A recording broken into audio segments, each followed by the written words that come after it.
بسم اللہ الرحمن الرحیم۔ حضرت یوسف علیہ السلام۔ زلیخا کے داؤ پیچ ناکام ہو گئے تو حضرت یوسف علیہ السلام کو قید خانے میں ڈالنے کا تہیہ کر لیا۔ اس نے اپنے شوہر کو مجبور کیا کہ اس کی جس قدر رسوائی اور بدنامی ہو چکی ہے اس کے توڑ کے لیے یوسف کو قید خانے میں ڈال دیا جائے تاکہ لوگوں کو معلوم ہو کہ زلیخا بے قصور ہے۔ حضرت یوسف علیہ السلام کی عفت و پاک دامنی ثابت ہونے کے باوجود عزیز مصر نے انہیں حوالہ زندہ کر دیا۔ یوں اللہ تعالیٰ نے جیل جانے کی دعا قبول فرما کر ایک طرف تو انہیں عورتوں کی چال بازیوں سے بچا لیا تو دوسری طرف شاہ مصر کے قرب اور حکومت میں شامل ہونے کے مواقع فراہم کر دیے۔ آپ قیدیوں کی خبر گیری کرتے اور ان سے پیار و محبت سے پیش آتے، چنانچہ بہت جلد قیدیوں میں مقبول ہو گئے۔ محل کے دو خاص آدمی بادشاہ کو زہر دینے کے الزام میں گرفتار کر کے قید خانے لائے گئے۔ ان میں سے ایک شاہی ساقی یعنی بادشاہ کو مشروبات پلانے والا اور دوسرا باورچی تھا۔ ایک رات ان دونوں نے عجیب و غریب خواب دیکھے جس کی تعبیر کے لیے حضرت یوسف سے رجوع کیا گیا۔ ایک نے خواب میں خود کو شراب نچوڑتے دیکھا اور دوسرے نے دیکھا کہ وہ اپنے سر پر روٹی اٹھائے ہوئے ہے جسے پرندے نوچ نوچ کر کھا رہے ہیں۔ آپ نے فرمایا، اے میرے قید خانے کے رفیقو، تم دونوں میں سے ایک تو اپنے بادشاہ کو شراب پلانے پر مقرر ہو جائے گا لیکن دوسرا سولی پر چڑھایا جائے گا اور پرندے اس کا سر نوچ نوچ کر کھائیں گے۔ آپ نے دونوں اشخاص میں سے جس کی نسبت خیال کیا کہ وہ رہائی پا جائے گا اس سے کہا، اپنے آقا سے میرا ذکر بھی کرنا، لیکن شیطان نے ان کا اپنے آقا سے ذکر کرنا بھلا دیا اور آپ کئی برس جیل خانے ہی میں رہے۔ آپ 7 سال جیل میں رہے، پھر اللہ رب العزت نے اپنے محبوب نبی کی باعزت رہائی کا بندوبست فرما دیا۔ ہوا یوں کہ مصر کے بادشاہ نے ایک ایسا حیران کن اور پریشان کن خواب دیکھا کہ درباری اور مصائبین بھی اس کی تعبیر نہ بتا سکے۔ قرآن پاک میں اسے یوں بیان کیا گیا ہے، اور بادشاہ نے کہا، میں خواب دیکھتا ہوں کہ 7 موٹی گائیں ہیں جنہیں 7 دبلی گائیں کھاتی ہیں، اور 7 سبز خوشیں ہیں اور 7 خشک۔ اے دربار والو، مجھے میرے خواب کی تعبیر بتلاؤ اگر تم خواب کی تعبیر دینے والے ہو۔ انہوں نے کہا، یہ خیالی خواب ہیں اور ہم ایسے خوابوں کی تعبیر نہیں جانتے۔ اس وقت دربار میں وہ شاہی ساقی بھی موجود تھا۔ اسے جیل میں قید حضرت یوسف علیہ السلام یاد آ گئے۔ اس نے بادشاہ سے کہا کہ اگر مجھے جیل خانے جانے کی اجازت عنایت فرما دیں تو میں اس خواب کی تعبیر آپ کو لا دوں گا۔ بادشاہ نے اسے اجازت دے دی تو وہ حضرت یوسف علیہ السلام کے پاس آیا۔ قرآن پاک میں ارشاد باری تعالیٰ ہے، جب وہ یوسف علیہ السلام کے پاس آیا تو کہنے لگا، اے یوسف، آپ بڑے سچے ہیں، آپ ہمیں اس خواب کی تعبیر بتلائیے کہ 7 موٹی تازی گائیں ہیں جنہیں 7 دبلی پتلی گائیں کھا رہی ہیں، اور 7 سبز خوشیں ہیں اور 7 ہی خشک، تاکہ میں ان لوگوں کے پاس واپس جا کر تعبیر بتاؤں۔ عجب نہیں کہ وہ تمہاری قدر جانیں۔ یوسف نے کہا، تم لوگ 7 سال تک متواتر کھیتی کرتے رہو گے تو جو غلہ کاٹو تو تھوڑے سے غلے کے سوا جو کھانے میں آئے باقی خوشو ہی میں رہنے دینا۔ اس کے بعد 7 سال نہایت سخت قحط کے آئیں گے، وہ اس غلے کو کھا جائیں گے جو تم نے ان کے لیے ذخیرہ رکھ چھوڑا تھا، صرف وہی تھوڑا سا رہ جائے گا جو تم احتیاط سے رکھ چھوڑو گے۔ پھر اس کے بعد ایک ایسا سال آئے گا کہ خوب میہ برسے گا اور لوگ اس میں رس نچوڑیں گے۔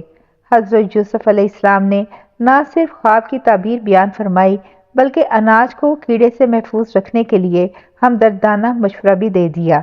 شاہی ساقی نے بادشاہ کے دربار میں حاضر ہو کر خواب کی تعبیر بیان کی تو بادشاہ بہت حیران ہوا۔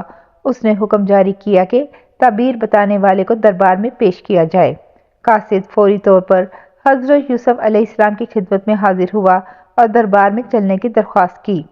آپ نے فوری طور پر جانا پسند نہ فرمایا اور قاصد سے کہا، اپنے بادشاہ کے پاس جا کر پوچھو کہ ان عورتوں کا حقیقی واقعہ کیا ہے جنہوں نے اپنے ہاتھ کاٹ لیے تھے۔ اس پر بادشاہ نے عورتوں کو طلب کیا اور پوچھا، اے عورتوں، کیا ہوا تھا جب تم نے یوسف علیہ السلام کو اپنی طرف مائل کرنا چاہا؟ سب نے یک زبان ہو کر کہا، ماشاءاللہ، ہم نے ان میں کوئی برائی نہیں دیکھی۔ عورتوں نے جب حضرت یوسف علیہ السلام کی پاک دامنی کی گواہی دے دی تو زلیخا شرم سے پانی پانی ہو گئی۔ وہ بولی، اب سچی بات تو ظاہر ہو ہی گئی ہے، اصل یہی ہے کہ میں نے ان کو اپنی طرف مائل کرنا چاہا تھا اور وہ بے شک سچے ہیں۔ دراصل حضرت یوسف علیہ السلام نے رہائی سے قبل ضروری سمجھا کہ اس معاملے کی اصل حقیقت کھل کر واضح ہو جائے، جس کی بنا پر وہ کئی برس جیل ہی میں رہے۔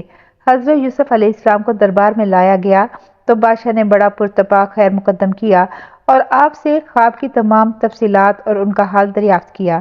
بادشاہ آپ کی فہم و فراست اور فطانت و ذہانت سے بے حد متاثر ہوا۔ حضرت یوسف علیہ السلام نے فرمایا، مجھے اس ملک کے خزانوں پر مقرر کر دیجئے، کیونکہ میں حفاظت کر سکتا ہوں اور اس کام سے واقف بھی ہوں۔ بادشاہ مصر ایک جہاں دیدہ، تجربہ کار اور چہرہ شناس شخص تھا۔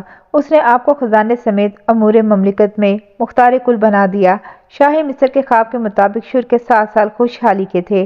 آپ نے بہترین حکمت عملی اختیار کرتے ہوئے 3 اہم کام کیے: اناج کی پیداوار میں بڑے پیمانے پر اضافہ، بنجر زمینوں پر کاشت کا خصوصی انتظام، اناج کے استعمال میں احتیاط اور کفائشواری، اناج کی زیادہ سے زیادہ ذخیرہ اندوزی۔ خوشحالی کے دنوں میں آپ نے ایک وقت کھانے کا حکم فرمایا اور خود بھی اس پر سختی سے عمل پیرا ہوئے۔ 7 برس بعد قحط کے اثرات ظاہر ہونا شروع ہو گئے۔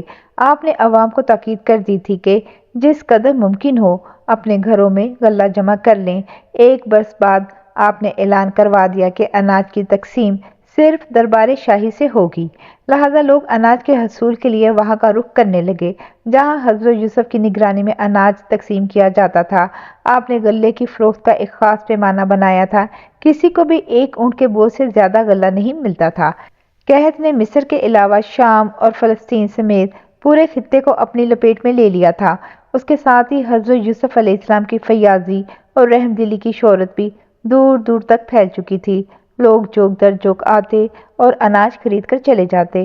حضرت یعقوب علیہ السلام کا خاندان فلسطین میں تھا اور جب آپ کو عزیز مصر یعنی حضرت یوسف کی فیاضی کا علم ہوا تو بیٹوں سے کہا، تم بھی مصر جا کر اس رحم دل حکمران سے غلہ لے آؤ۔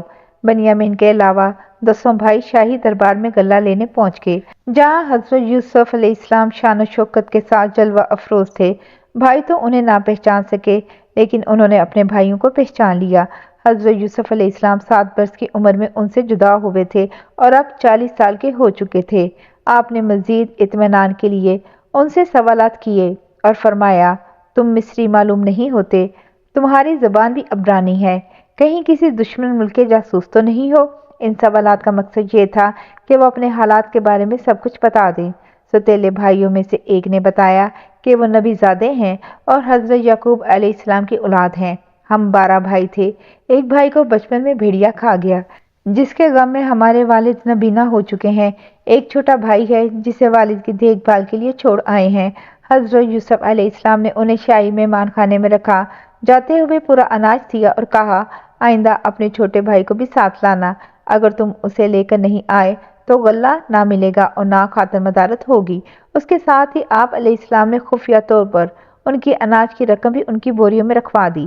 بھائی خوشی خوشی اناج لے کر کنعان واپس آئے تو والد کو عزیز مصر کے حسن سلوک، فیاضی اور رحم دلی کے واقعات سنائے۔ ساتھ ہی یہ بھی کہا کہ انہوں نے حکم دیا ہے کہ اگر آئندہ اپنے چھوٹے بھائی کو ساتھ نہ لائے تو اناج نہیں ملے گا، لہٰذا بھائی کو ہمارے ساتھ بھیج دیجئے تاکہ ہم پھر غلہ لائیں، ہم اس کی نگہبانی کریں گے۔ حضرت یعقوب علیہ السلام نے کہا، مجھے تو اس کی بابت تمہارا بس ویسا ہی اعتبار ہے جیسا اس سے پہلے اس کے بھائی کے بارے میں تھا، سو اللہ ہی بہترین نگہبان اور سب سے زیادہ رحم کرنے والا ہے۔ اناج ختم ہونے لگا تو انہوں نے دوبارہ مصر جانے کا قصد کیا اور بنیامین کو ساتھ لے جانے کے لیے والد کی خدمت میں حاضر ہوئے۔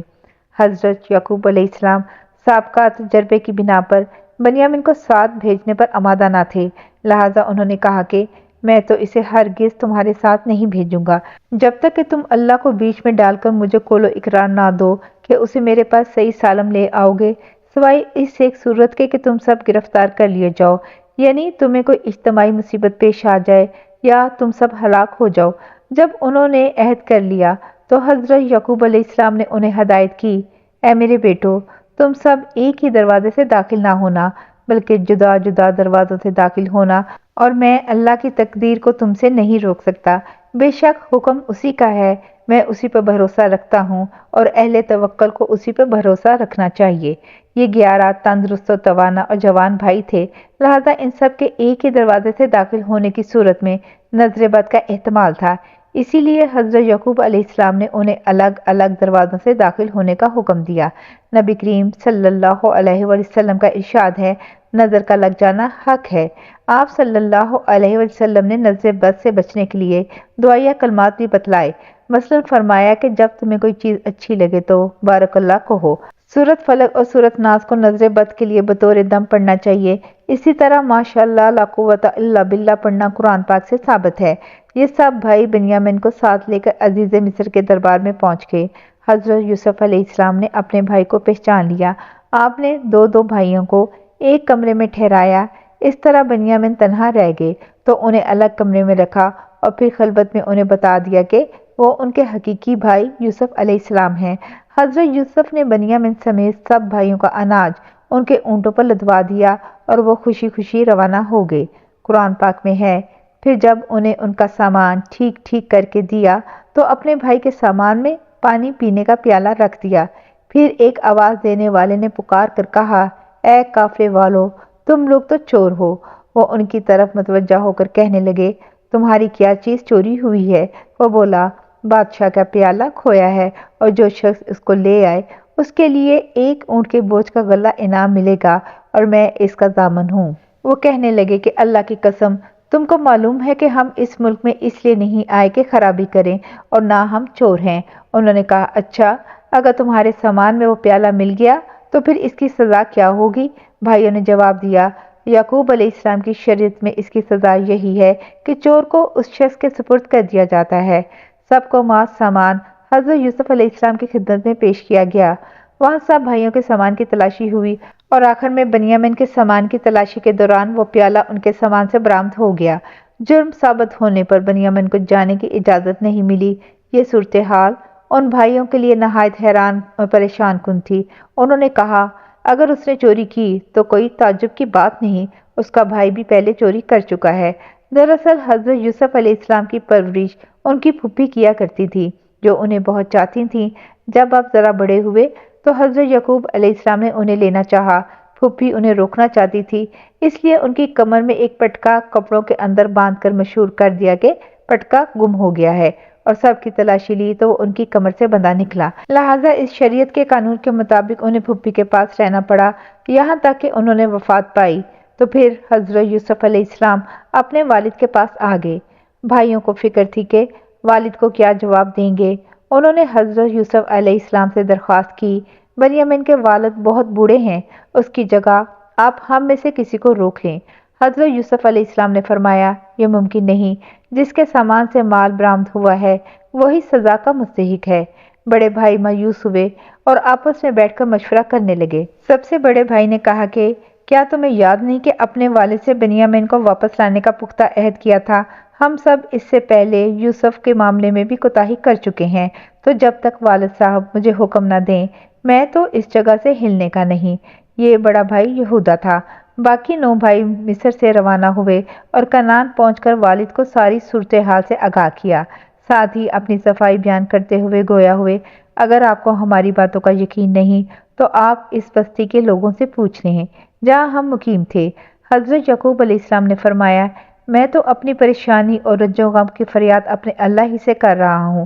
مجھے اللہ کی طرف سے وہ باتیں معلوم ہیں جو تم نہیں جانتے۔ میرے بیٹو، تم جاؤ اور یوسف اور اس کے بھائی کو پوری طرح تلاش کرو اور اللہ کی رحمت سے مایوس مت ہو۔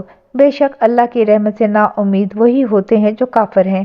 یہ سب بھائی حضرت یعقوب علیہ السلام کے اصرار پر دوبارہ عزیز مصر کے دربار میں گئے اور نہایت عاجزی اور انکساری سے بھائی کی رہائی کی اپیل کی۔ ساتھ ہی باپ کے بڑھاپے، ضعف اور دوسرے بیٹے کی جدائی کے صدمے کا بھی ذکر کیا۔ حضرت یوسف علیہ السلام کا دل بھر آیا، آنکھیں نمناک ہو گئیں۔ روایت ہے کہ حضرت یعقوب علیہ السلام نے عزیز مصر کے نام ایک خط بھی لکھ کر دیا تھا۔ حضرت یوسف علیہ السلام نے خط پڑھا تو بے اختیار رونے لگے اور پھر اپنے راز کو ظاہر کر دیا۔ تعارف کی تمہید کے طور پر بھائیوں سے سوال کیا، تم کو کچھ یاد بھی ہے کہ یوسف اور اس کے بھائی کے ساتھ کیا برتاؤ کیا تھا؟ بھائیوں نے جب عزیز مصر کی زبان سے اپنے بھائی یوسف کا تذکرہ سنا تو حیران رہ گئے اور گھبرا کر بولے، کیا سچ مچ تم ہی یوسف ہو؟ حضرت یوسف نے جواب دیا، ہاں میں ہی یوسف ہوں اور یہ میرا بھائی ہے۔ اللہ نے ہم پر فضل و کرم کیا۔ جو شخص اللہ سے ڈرتا اور صبر کرتا ہے تو اللہ نیکوکاروں کا اجر ضائع نہیں کرتا۔ بھائیوں نے جب حضرت یوسف کی یہ شان دیکھی تو اپنی غلطیوں اور کوتاہیوں کا اعتراف کر لیا۔ آپ نے بھی پیغمبرانہ عفو درگزر سے کام لیتے ہوئے انہیں معاف کر دیا۔ حضرت یوسف نے بھائیوں کو بہت سا اناج دیتے ہوئے کہا کہ میرا یہ کرتا لے جاؤ، اسے والد صاحب کے منہ پر ڈال دینا، ان کی بینائی واپس آ جائے گی اور تم سب اپنے اہل و عیال کے ساتھ میرے پاس آ جاؤ۔ قافلہ قمیض لے کر چلا ہی تھا کہ 250 میل دور کنعان میں حضرت یعقوب علیہ السلام نے آس پاس کے لوگوں سے کہنا شروع کر دیا، اگر تم لوگ مجھ کو یہ نہ کہو گے بوڑھا بہک گیا ہے تو مجھے یوسف کی خوشبو آ رہی ہے۔ بھائی واپس کنعان پہنچے اور والد کے چہرے پر کرتا ڈالا جس سے ان کی بینائی بحال ہو گئی۔ آپ نے بیٹوں سے فرمایا، کیا میں نے تم سے نہیں کہا تھا کہ میں اللہ کی طرف سے وہ باتیں جانتا ہوں جو تم نہیں جانتے؟ کچھ دنوں بعد حضرت یعقوب علیہ السلام اہل خانہ کے ہمراہ مصر روانہ ہو گئے۔ حضرت یوسف نے ایک بڑی سپاہ کے ساتھ شہر سے باہر والد اور خاندان والوں کا استقبال کیا۔ 40 سال بعد ہونے والی اس ملاقات نے باپ بیٹے یعنی اللہ کی دو پاکیزہ اور برگزیدہ ہستیوں کو آپ دیدہ کر دیا۔ دونوں دیر تک ایک دوسرے کے گلے لگے رہے۔ آپ نے والد اور ستیلی والدہ کو تخت شاہی پر بٹھایا، پھر خود تخت شاہی پر جلوہ افروز ہوئے تو شاہی آداب کے مطابق تمام درباریوں نے سجدہ کیا۔ یہ صورتحال دیکھ کر خاندان یوسف نے بھی ایسا ہی کیا۔ مولانا اشرف علی تھانوی تفسیر سورہ یوسف میں فرماتے ہیں کہ یہ سجدہ طیب تھا جو سابقہ میں جائز تھا۔ حضرت یوسف کو اپنا بچپن کا خواب یاد آ گیا۔ انہوں نے کہا کہ اے ابا جان، یہ میرے اس خواب کی تعبیر ہے جو میں نے بچپن میں دیکھا تھا اور جس کو میرے رب نے سچا کر دکھایا۔ بادشاہ حضرت یوسف پر ایمان لے آیا تھا اور اس نے امور سلطنت آپ کے سپرد کر دیے تھے۔ حضرت یوسف کے خاندان نے مصر ہی میں مستقل سکونت اختیار کر لی تھی اور اس طرح بنی اسرائیل سرزمین مصر میں آباد ہو گئے۔ حضرت یوسف علیہ السلام کا انتقال 120 سال کی عمر میں ہوا اور دریائے نیل کے کنارے دفن ہوئے۔